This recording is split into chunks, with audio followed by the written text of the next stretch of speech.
Grief is the loss of love. It could be a friend, it could be a parent, and for me, it was my spouse. It was scary to think that I was gonna do it by myself for the rest of my life. I think I had made up my mind that he was always going to be there to parent my son with me and that we were gonna do this together. So when he got taken away like that, I was upset. I was starting to feel like overly sad and discouraged and not motivated. But I knew also that I couldn't let myself go because somebody needed me. And that was scary.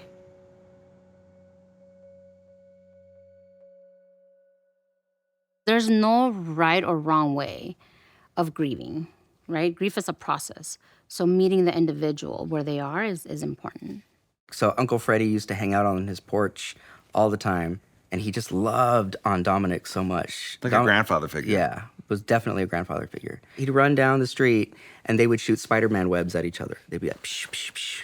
And he'd be like, all right, Spider-Man, you got me. And so that was like their thing. He was very angry when Uncle Freddie died. He was screaming, no. He can't be gone. We were surprised. I was shocked, a little shocked Yeah. about how his reaction to it. Screaming at the sky, shooting Spider-Man webs into the sky and saying, it's not the same, just heartbreaking. He had an episode at school, and he told the counselor that he wanted to go with Freddie and Grandma. Because he missed them. And so we had to have a conversation that once you go, you're not coming back. That was a very hard conversation to have. It's important to talk to children since a very young age by using the correct words. Death or died.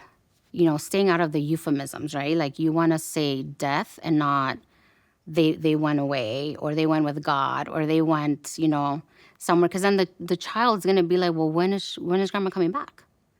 When is she going to come back if she left? Oh, she went to see God. When is she going to come back? Can I go see God?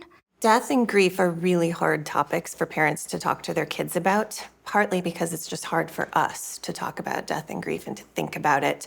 Oftentimes, when a child is going through a grieving situation, the parent is as well. My daughter gave the most gut-wrenching cry. Like, I never felt her cry like that. Like, it was so painful. And all I could do was hug her, And that's all I could provide was a hug. I didn't know what to say. I was trying to work through my own stuff, like how I was feeling. I will definitely say I wasn't necessarily concerned with how they were feeling because I was having a hard time managing myself. For someone dealing with extreme grief, they sometimes aren't able to focus primarily on their child. They're consumed by their own grief. And so what we really want is for people to connect to their communities and to create a community around them so that other people can help them to get their basic needs met, to help them stay afloat. My family was raised very old school. I think for a long time, I just wasn't asking them to help me. And they were probably willing to, but I was just not asking for it.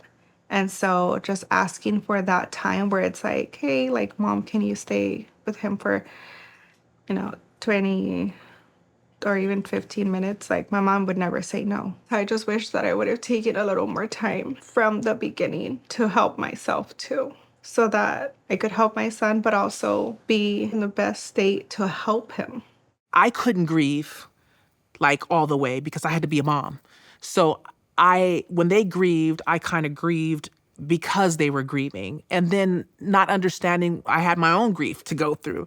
But I would allow them to just whatever they needed, whether they needed to cry, whether they needed to go and sit down by themselves and then come back and they can talk to me about what happened. The best way to deal with it is to allow them just to grieve the way they need to and understand that that's what it is and not make it a discipline thing where they're like, something's wrong with them, they're acting up, but really understand that they're trying to just filter out the sadness. Strategies that parents can use when a child has lost someone include listening to their child and really letting them say whatever feelings they have about it and really validating those feelings. We want your child to be able to feel connected and loved and supported, and that they can come to you for questions and answers, and you'll actually be there for them. For me, I don't know if this is for you, but I think what helped the most is just each other, being able to talk about it. Because yes, we had therapy, but I feel like it's nothing like when somebody else has gone through it as well, and you can really talk about it. It's the same situation. I almost feel like me and my dad, we've helped each other the most. I've been able to talk about my dad sometimes. I've been able to talk about things I like to. It feels good to talk about it with someone instead of just keeping it inside, you know? He'll just say, I miss Grandma, Papa. I'll say, I do too. And we'll start talking. What do you miss the most about her? I miss the song. Or I'm like, oh, I miss her enchiladas. I'll miss, and so we start just have conversations to keep her memory alive. A couple things that are important to remember is, number one, maintain routines.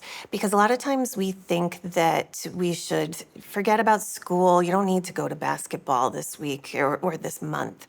And actually, kids will do much better if their routines remain in place. The other thing is keep pictures around of your loved one who passed away, right? And talk openly and freely about that. You want to model that it's okay to talk about your loved one who died, that you're okay with it, and therefore they can talk spontaneously and freely about it. It's important to remember when people have died that we need to keep them in our life. We want to remember them, keep stories going, keep generating memories about what that person's life was like and what it meant to you and your family.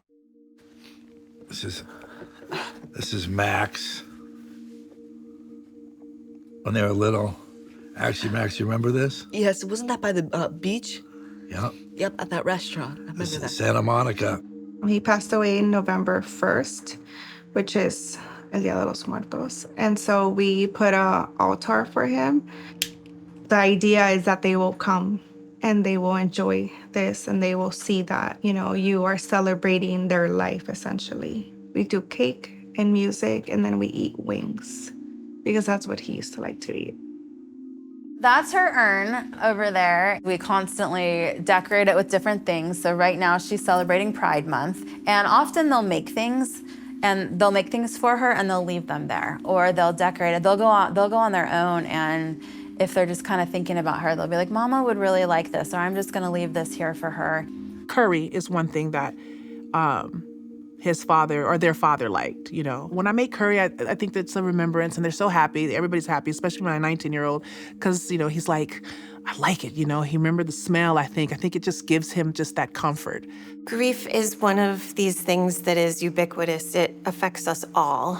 And some types of death and some grieving is going to be more deeply felt across our life than others.